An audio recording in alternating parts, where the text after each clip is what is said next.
UDF യോഗം ആരംഭിച്ചു. സ്വാശ്രയ വിഷയത്തിൽ തുടർ സമര നടപടികളെക്കുറിച്ച് യോഗത്തിൽ തീരുമാനമെടുക്കും. സജേഷ് ചേർന്നു. സജേഷ്, യോഗം എങ്ങനെ പുരോഗമിക്കുന്നു? വിശദാംശങ്ങൾ. ധന്യ, പ്രതിപക്ഷ നേതാവിന്റെ വസതിയിലാണ് യുഡിഎഫ് യോഗം ചേരുന്നത്. സമരത്തിന്റെ തുടർ പരിപാടികൾ ആലോചിക്കുന്നതിനാണ് യോഗം.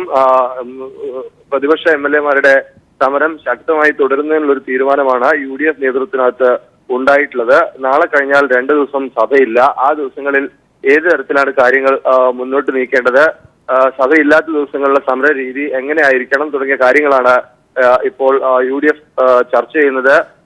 സർക്കാരിന്റെ ഭാഗത്തു നിന്ന് വിട്ടുവീഴ്ച ഇക്കാര്യത്തിൽ ഉണ്ടായിട്ടില്ല എന്നതാണ് പ്രതിപക്ഷം നേതാക്കൾ പറയുന്നത്. ആ സാഹചര്യത്തിൽ സമരം നിർത്താനാവില്ല, സമരം തുടരും. അത് ഏത് രീതിയിൽ വേണം എന്നതിലാണ് ഇപ്പോൾ യുഡിഎഫ് ചർച്ച നടക്കുന്നത്. 3 മണിക്കാണ് യോഗം ആരംഭിച്ചത്, ഇപ്പോഴും തുടരുകയാണ്. സജേഷാണ് വിശദാംശങ്ങൾ നൽകിയത്.